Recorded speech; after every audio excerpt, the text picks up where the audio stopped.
Mas como vice, o que acontece? A pessoa vota no prefeito, né? Carrega o junto vice, mas, né?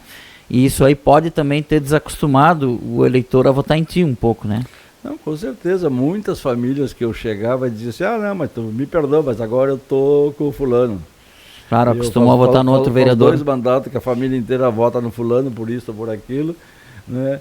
E eu, neste mandato, eu saí para a rua 15 dias antes do pleito.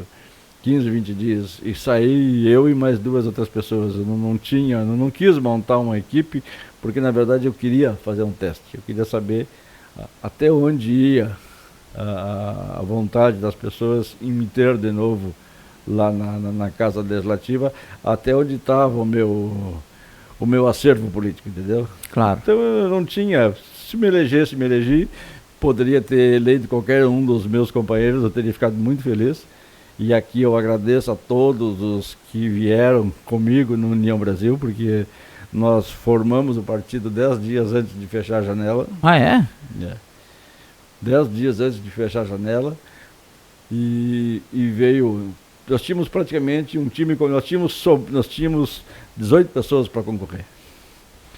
E aí as forças estranhas e as forças escuras foram afastando essas pessoas por um caminho ou por outro, e nos restaram 9 ou 10 candidatos, e mesmo assim nós conseguimos, né, fazer 1.200, quase 1.300 votos, que eu me atrevo a dizer, Luciano, nós entregamos a eleição para o prefeito.